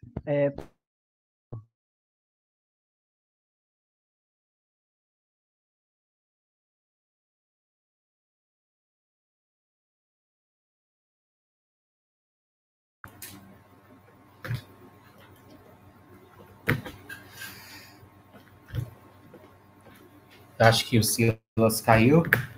É isso? Vocês estão conseguindo visualizar aí? Aqui para mim caiu.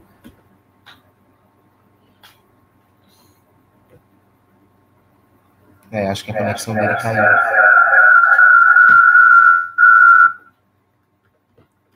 Então é isso. O Theo também está reconectando. Estamos chegando aqui às vias finais, mas a Ana Luísa, se quiser colocar alguma coisa em relação a essa pergunta, né? Sobre a transfobia e como que se dão esses processos de denúncia ou de, enfim, né, enquanto o Silas não retorna, fica à vontade. Ela já fazia a fala dela. Então, comigo diretamente, eu digo diretamente porque pode ser que às vezes nas minhas costas já tenha acontecido alguma coisa, já falaram de mim, aí eu não sei.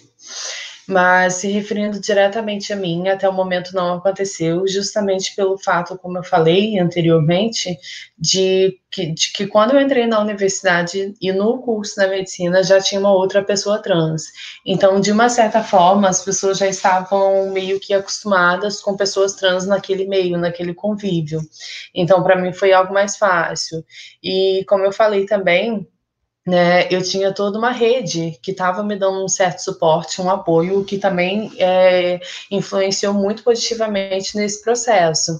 Né? Eu tive pessoas que tinham conhecimento sobre a política de nome social, que estavam ali me dando todo o suporte e que estava disponível para qualquer situação, qualquer imprevisto que acontecesse, que ocorresse. É claro que a gente sabe que nem todas as pessoas são tão abertas, né, a respeitar essas questões de gênero, né, nem todas as pessoas ainda, como eu posso dizer, aceitam de uma forma tranquila e mais sucinta. Geralmente vem a questão dos pré-julgamentos, dos preconceitos, e é isso também o que acontece muito nos atendimentos em si, né. Eu vi que teve um comentário de uma pessoa, acho que Valéria, que falou que justamente ela teve uma vez que foi internada e, apesar dela ter tido o nome social respeitado, ela infelizmente foi internada numa enfermaria masculina. Isso é muito comum, né? A gente vê também que o lado pessoal também, ele interfere muito nesse processo. Né? Se as pessoas às vezes não têm conhecimento sobre pessoas trans, sobre pessoas travestis, elas vão estar fadadas a cometerem gafes, a cometer deslizes e ainda levar em consideração a questão da transfobia institucional. Mas a partir do momento que essa pessoa passa por uma capacitação, que ela entende que pessoas trans existem, que pessoas trans tem lá suas especificidades e singularidades, né, o atendimento muda, né, talvez não seja da melhor forma possível, mas a partir do momento que ela reconhece, ela vai tratar com respeito, né, e assim, é importante a gente falar que nem todas as pessoas sabem tudo, que errar é humano, só que persistir no erro, o que a gente não pode aceitar, não pode tolerar, né, a gente tem que sim como eu posso dizer, se pronunciar diante de determinadas situações, principalmente quando envolve transfobias, porque as pessoas elas têm que ter conhecimentos, porque tem umas que às vezes até têm, mas na prática fingem não ter, ou sei lá, colocam em prática a transfobia institucional e a gente tem que mudar um pouco dessa realidade. Mas assim, voltando no assunto, aconteceu qualquer tipo de transfobia, o que eu devo fazer, quem eu devo procurar, será que eu devo acionar alguém, né? Como eu falei, na UFRJ em si, não tive nenhum problema, né? Na Estácio também, que é onde eu fazia farmácia, também não tive problema, mesmo sendo uma universidade privada e eu era bolsista, né? Não tive problema nenhum. Pelo menos até o momento. Só que uma coisa que eu acho que é importante, principalmente entre as mulheres, é a questão da passabilidade, né? Isso, de uma certa forma, também influencia nesse processo. Se você tem uma aparência que, para as pessoas, é feminina demais ou nem tanto, mas que você passa meio que despercebida, né? Você, de uma certa forma, você está fadada a não sofrer tanto como pessoas que não têm tanta passabilidade. E esse processo, essa busca também por essa passabilidade é algo que tem que ser discutido, porque quais procedimentos, o que as pessoas estão aqui, a que situações as pessoas estão se submetendo justamente para alcançar essa passabilidade, né? E será que a passabilidade é importante? Por que eu estou falando sobre isso? Porque essa busca também constante pelo corpo ideal, pelo corpo feminino, pelo corpo masculino, também causa adoecimento, também causa sofrimento. E aí a gente tem que colocar em prática a questão também do amor próprio, porque se a gente está fazendo para o outro e não para a gente, isso também é algo que tem que ser estudado, é algo também que pode acarretar, não só ali naquele momento, mas a longo prazo também, problemas, né? Então a gente tem que repensar em tudo isso e pensar que em momentos como esse, principalmente de pandemia, a gente tem que ter uma rede de apoio. Eu sei que no momento a gente não pode se abraçar, a gente não pode, né, tem que evitar esses contatos de fato, mas ter pessoas iguais a gente, que têm o mesmo propósito, que têm o mesmo objetivo, que têm o mesmo foco, né, e que possa estar ali conversando diariamente ou através de uma simples mensagem é importante nesse momento, né, falar sobre saúde mental, discutir saúde mental nas pessoas trans também é muito importante e também é algo que não se discute, né, a gente tem que abandonar esse viés patológico e analisar, acima de tudo, as pessoas trans como pessoas, como sujeitas e que tem a sua autonomia, que tem o seu direito de estar nesses espaços, de ter a sua fala em si, né? Então, acho que é importante ressaltar essas questões, né, que hoje a gente vê que a população trans, ela ainda é muito estigmatizada, ainda a sociedade cis heteronormativa ainda contribui para essa marginalização das pessoas trans, e não é isso que nós queremos, né? Nós queremos mostrar que nós somos, acima de tudo, pessoas, que nós temos vozes e que nós podemos, e nós somos muito além desses rótulos normativos que nos colocam, que colocam sobre a gente. É isso.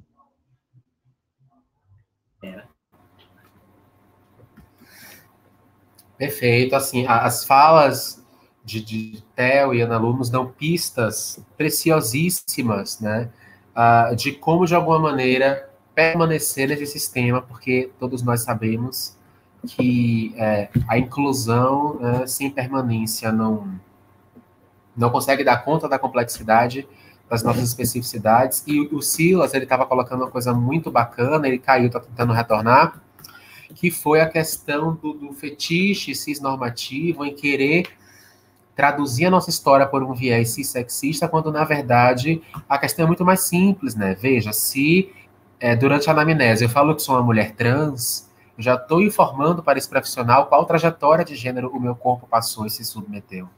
Então é irrelevante, por exemplo, ele colocar lá que é originalmente homem, ou sexo masculino, enfim. Porque ao dizer mulher trans, já estou dizendo que meu corpo não é um corpo de mulher cis. Então que possamos cada vez mais debater sobre essa questão, para que a gente compreenda que a limitação, na verdade, é da cultura profissional e dessa grade curricular que não pensa a nossa existência, muito mais do que uma questão de ordem biológica, enfim. Estamos chegando aqui à fase final. Eu vou pedir que vocês façam as considerações, né? Podemos inverter um pouco a ordem agora e trazer Theo para fazer as considerações finais, pode ser? Depois eu passo para a Ana Lu, se o Silas conseguir entrar até o fim, ele toma fala. E aí a gente encerra o evento, desde já agradecendo por todo o aprendizado. Vocês articularam aqui não somente saberes em relação aos estudos de gênero com a própria medicina, como também nos deram pistas e caminhos para que a gente consiga cada vez mais incidir no campo da educação, que é talvez o mais promissor para a gente causar algum tipo de revolução, né? Então, que fique aí esse legado e que as pessoas que estão assistindo ao vivo e que irão assistir após a publicação desse vídeo no canal do YouTube possam ser agentes multiplicadores desse debate. Vamos lá, Theo.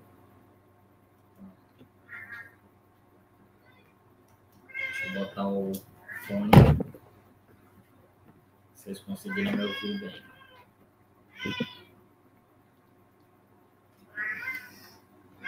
Bom, como já estamos na consideração final, né, que esse papo rende, sei que a gente não abordou tudo, né, que tivemos muitas limitações, porque vocês mesmos puderam ver agora, né, foram 3 estudantes de medicina de lugares distintos, né, Ana falando de um lugar, Silas de outro, eu de outro, de lugares totalmente diferentes, que passam por recortes diferentes. Eu encontro um cara do Nordeste, Silas encontra um cara do Sul, sabe?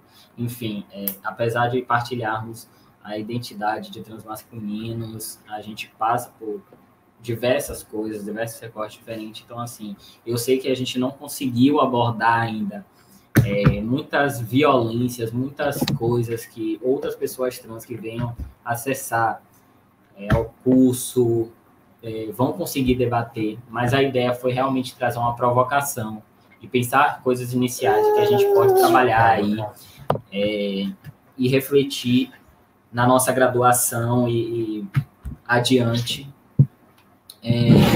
Dizer que, tipo, falta discutir ainda muitas coisas. Eu nem cheguei a abordar algo que é muito caro, assim, para mim, enquanto um rapaz que discutiu muito a reprodução durante o primeiro ano inteiro da minha graduação, né, lá na UNEB. Eu não cheguei muito a abordar isso, as questões da reprodução, mas que eu acho muito caro, que eu preciso discutir isso e abrir um parêntese aqui para a gente fazer um apelo mesmo de se discutir uma reprodução transinclusiva na nossa graduação, que é uma disciplina que eu vejo muito sexismo, né? E que nós precisamos trabalhar, porque nossos corpos estão lá dentro, sabe? É muito ruim pra gente, todo dia. Imagine, você acorda às 7 horas da manhã, sei lá, não sei o horário que cada um de vocês, cada um vão pegar as suas disciplinas, mas pense que quão doloroso assim pra a gente chegar numa aula e ficar ouvindo o tempo todo que o nosso corpo não existe, né? É você não se sentir pertencente àquele lugar, porque quando é citado qualquer parte ali, qualquer órgão reprodutor seu é associado à identidade de gênero que não te pertence, sabe? Isso é violento. Isso também faz parte do que tem-se ali naquele índice de evasão escolar para a população trans, sabe? É isso aí que contribui. Então, é para a gente repensar de que forma que nós estamos fazendo ciência hoje, para que a gente não olhe mais tarde para o nosso passado e se arrependa, né, de algo que a gente fez e ter vergonha mesmo da ciência que nós construímos lá atrás, né? Porque isso a gente pode fazer até um paralelo com a questão da própria idealização da supremacia racial, que foi algo assim que hoje a gente olha para trás e vê o quão bizarro, né? Aquilo, sei lá, acabou sendo na vida de tantas pessoas negras e o quanto isso impactou na inserção de pessoas negras mesmo no ensino superior e na sociedade em geral. Então, vamos tentar sempre algo que a gente costuma fazer, esse paralelo entre negritude, transgeneridade, até para a gente repensar muitas das violências que a gente passa e que essas comunidades, que por sinal sou pertencente às duas, elas se aproximam, né? Então é isso, eu espero que tenha inquietado aí a galera e vamos trabalhar juntos, porque não fomos nós, pessoas trans, né, que fizemos esse sistema transcendente, não é nosso dever unicamente de excluí-lo, a gente precisa de esses aliados, a gente precisa de gente levantando essa pauta com a gente, porque muitas vezes a nossa voz ela não é ouvida, sabe, a gente precisa que ela seja ecoada. Eu agradeço mais uma vez a oportunidade. Isso aí, Theo, gratidão. Acho que o esforço é esse mesmo. Disputar narrativas e entendermos que a transfobia, né, aprendendo aí com o legado do feminismo negro, que diz que o racismo é um problema de pessoas brancas, né, a transfobia é um problema das pessoas cisgêneras. Como você bem disse, não fomos nós que criamos esse sistema que nos exclui, então que possamos cada vez mais convidar a comunidade para pensar essas questões conosco. Então, vou convidar agora a Ana Luísa para que ela faça as considerações finais, coloque reflexões que ela julgue pertinente, que a gente não tenha, de alguma maneira, evocado ainda nesse diálogo, né? Abrir espaço também para caso ela queira divulgar algum trabalho específico que ela vem fazendo com alguma ONG, ou enfim, alguma produção acadêmica, tá aí o espaço. Então, Ana Lu, é contigo. Uhum. Então, primeiramente, assim, eu gostaria de agradecer a você pelo convite, as pessoas que estão aí do outro lado, né, que de uma certa forma deixaram de fazer alguma outra atividade para estar aqui acompanhando esse assunto que é muito importante, que se faz de fato necessário, né, ao Theo, ao Silas também, que acho que não conseguiu voltar. Eu, na verdade, eu fui contemplada com muitas das falas, tanto do Theo quanto do Silas e até mesmo da Yuna. Eu acho que não tenho muito o que falar, mas assim, acho que mais uma vez eu gostaria de ressaltar da importância da gente estar debatendo um assunto como esse, de dando visibilidade a vozes trans, né? Porque tem muitas pessoas que às vezes se passam por trans, que na verdade não são trans, e isso já aconteceu, eu já presenciei coisas do tipo e não foi nada legal, né? Então acho que é importante a gente dar essa visibilidade, a gente está levantando essa pauta. Claro que ainda há muita coisa a ser falada, mas esse muito ainda leva um tempo, né? A gente precisa de um tempo maior e tal, tem várias outras questões, várias outras demandas específicas, mas eu acho que a gente pôde mostrar um pouquinho de como é ser trans e na medicina, como a gente lida, de fato, com algumas transfobias institucionais, né, e como a gente leva isso para a nossa vida.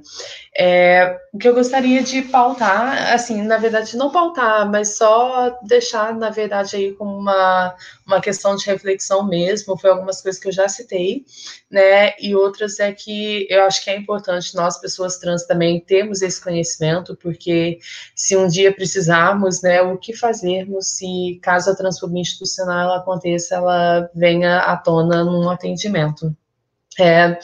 Nem todas as pessoas trans, igual eu falei, passam por essa, nem todas as pessoas que não são trans, que são profissionais de saúde, passam por essa capacitação.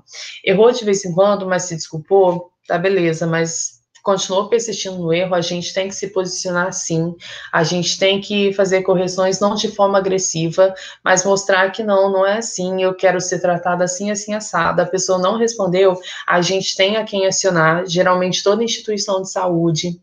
Não sei como funciona no local onde o Theo e o Silas moram, né, onde residem, mas aqui no Rio, por exemplo, dentro de hospitais, dentro de qualquer unidade de saúde, a gente tem um setor, né, de ouvidoria, onde a gente pode ir fazer a solicitação e até mesmo reclamação, né, falando sobre essas questões, que não é que vá melhorar, porque às vezes as pessoas desse próprio setor também são transfóbicas, mas a gente tem que sim falar sobre essas questões, porque se a gente não fala, eles vão achar que tá tudo bem e não tá tudo bem, né? Então, saúde é um direito nosso, a gente tem que correr atrás dele, a gente tem que lutar por ele, que acima de tudo somos pessoas, eu tô falando muito disso, mas que é muito importante que, independente de qualquer rótulo, se somos pessoas trans, não trans, travestis, não binárias, é um homem trans, mulher trans, um homem trans negro, ou uma mulher trans negra, ou uma mulher trans amarela, indígena, que seja, né, acima de tudo, independente dos rótulos, somos pessoas, né, e fica aí essas questões, né, de a CID mudou, a gente continua tendo CID, mas como vai se dar o atendimento agora, já que não somos tidas e lidas enquanto patologia mental? Outra coisa importante que recentemente conseguimos foi a questão da doação sanguínea, né? Para quem não sabe, mulheres trans e travestis ainda era considerada, ainda é, na verdade, como HSH. Né, homens que fazem sexo com homens, ou seja, o próprio Ministério da Saúde, ele reconhece pessoas trans e travestis como homens que fazem sexo com homens. A gente já tem que mudar essa normatividade, essa nomenclatura, né? Mas apesar disso ser tido e lido, acontecer na prática, a gente conseguiu essa questão da doação sanguínea, né? Mas como está se dando esse processo da doação em si, né? Será que todas as pessoas trans, né, mesmo dentro dos conformes, dentro dos questionários, né, que geralmente acontecem nesses centros, né? Será que estão conseguindo fazer a doação? Será que as equipes estão tendo um preparo, né, profissional para lidar com populações trans? Né? Então, tudo isso a gente tem que discutir. Falar mais sobre essa questão da amamentação por mulheres trans, falar sobre as práticas sexuais, falar sobre a gestação dos homens trans, que isso é muito importante. Falar também da própria dificuldade do sistema, que ele ainda é binário. E quando eu digo sistema, eu digo até mesmo o sistema de inscrição, o sistema que a gente utiliza no SUS. Se um homem trans, por exemplo, acho que o Theo chegou a falar que ele retificou os documentos. Então, perante a lei, ele é como se fosse um homem cis. E o sistema que a gente utiliza na saúde em si, ele não reconhece que um homem engravida, que um homem possa gestar. Né? E a partir do momento que um homem, para o sistema, não gesta, ele entende que um homem não precisa de um atendimento de um pré-natal, por exemplo.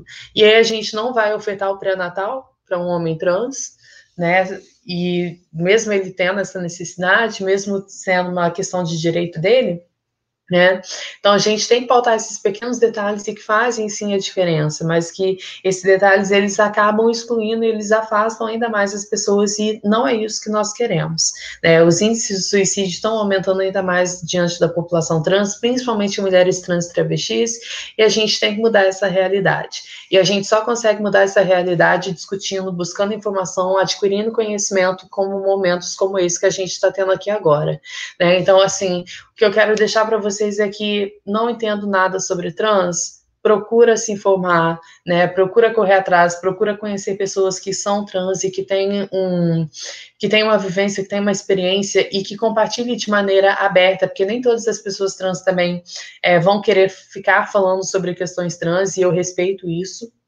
é uma questão da pessoa e isso tem que ser respeitado também, mas é importante a gente buscar essas informações, buscar esses conhecimentos, porque conhecimento nunca é demais, né, gente? E, assim, aquilo que a gente pode utilizar a nosso favor, a gente tem que ir mais atrás ainda, não deixar passar de jeito nenhum. Então, acho que é isso mesmo. A Yuna falou, né, sobre alguns projetos. Eu falei lá no início que eu participo de um projeto na Fiocruz voltado para estudar possíveis interações medicamentosas entre mulheres trans travestis, jovens de 18 a 24 anos, soropositivas ou não, em relação aos hormônios. A gente, infelizmente, não tem protocolos a níveis nacionais que falem que uma pessoa que faz uso de PrEP, ela vai ter. Se uma pessoa faz PrEP e ela faz uso de hormônios, por exemplo, PrEP, para quem não sabe, é uma profilaxia pré-exposição para o HIV. É um comprimido que a pessoa toma diariamente e ela vai reduzir drasticamente a chance de, se um dia ela for exposta ao vírus do HIV, ela vai reduzir mais de 90% a chance de infecção pelo vírus. Né? Mas muitas mulheres trans às vezes têm aquele certo receio, será que a PrEP vai reduzir a ação dos hormônios? Ou será que os hormônios vai reduzir a ação da PrEP, né? Ou até mesmo de quem é soropositivo, vai reduzir, né, o medicamento em si, um vai reduzir o efeito do outro? Então, a gente não tem estudos ainda profundamente aprofundados, né? Sim, a gente está fazendo esse levantamento de dados, porque só tem se eu não me engano, que é da Tailândia, mas com um número muito pequeno de pessoas, o que não é plausível ainda, não é tão notório. Então, a gente faz esse estudo. E eu, recentemente, também fui uma das 5 selecionadas, né, num projeto da IAS, que é justamente trabalhar a questão da informação e o estigma relacionando o HIV, não somente à população trans, mas várias outras populações chaves. Para quem não sabe, apesar da gente estar tendo uma diminuição dos casos de AIDS, né, e até dos óbitos em decorrência da AIDS em si, a gente ainda, paralelamente a essa questão, a gente está tendo um aumento dos novos casos de HIV, né, e o que está acontecendo para esses índices estarem aumentando, né? Será que as pessoas estão recebendo informações verídicas, informações corretas acerca do assunto? Será que as pessoas estão se prevenindo de alguma forma? Será que estão usando preservativo? Por isso que em alguns momentos da minha fala eu usei o termo práticas sexuais, porque é importante a gente ressaltar isso. Né, as ISTs, infelizmente, estão presentes, muitas pessoas estão se infectando, e eu não estou falando isso só porque a gente está falando de população trans, porque todas as pessoas, de forma geral, estão suscetíveis ou não, e isso tudo vai depender da sua prática sexual. Então, é importante a gente frisar isso, falar um pouquinho, depois, se alguém quiser saber um pouco mais sobre o projeto, eu deixo disponível, o meu Facebook é Ana Luísa Ferreira, como está no meu nome aí divulgado, e no Instagram tá Analu com H, _fermente, para quem depois quiser bater algum papo, tirar alguma dúvida também relacionada não só à saúde, mas qualquer outro assunto, eu sou super, hiper, né, disponível. Às vezes demora um pouquinho para responder, mas é isso. Yuna, eu não sei como a gente está de tempo, mas se tiver alguma outra pergunta aí, ou quiser falar mais alguma coisa, contribuir com algo também, é isso. Maravilha, Ana Luísa. Eu já vou fazer o encerramento, né? Porque a gente tem um limite de tempo até para conseguir upar esse vídeo depois na conta do PT de Todas as Lutas.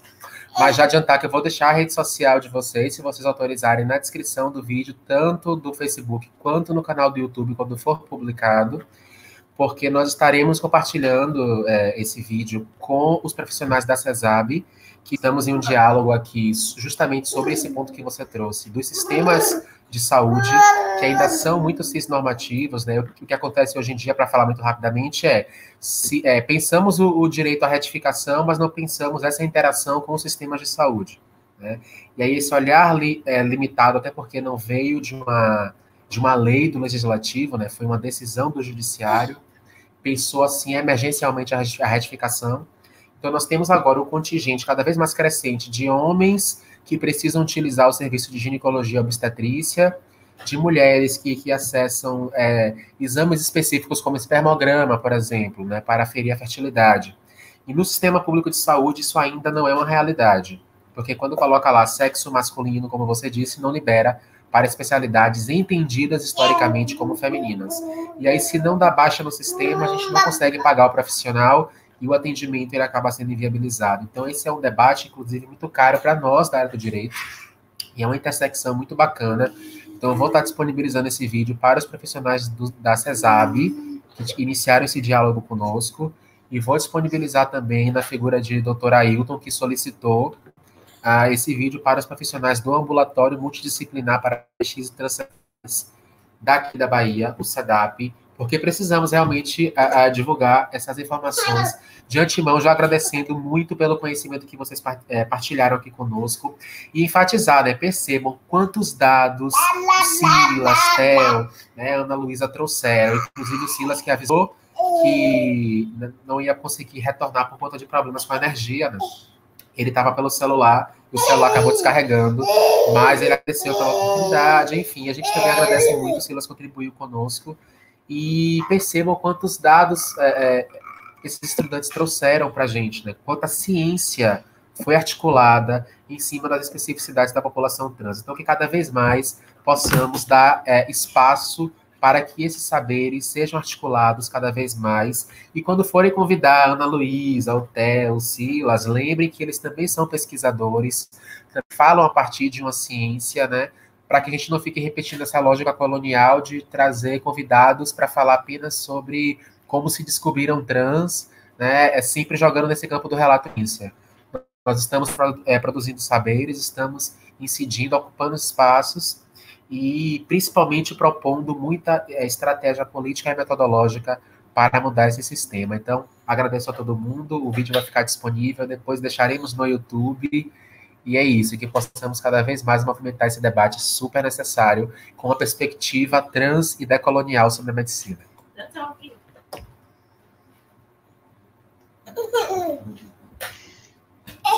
Ai, que gracinha, gente!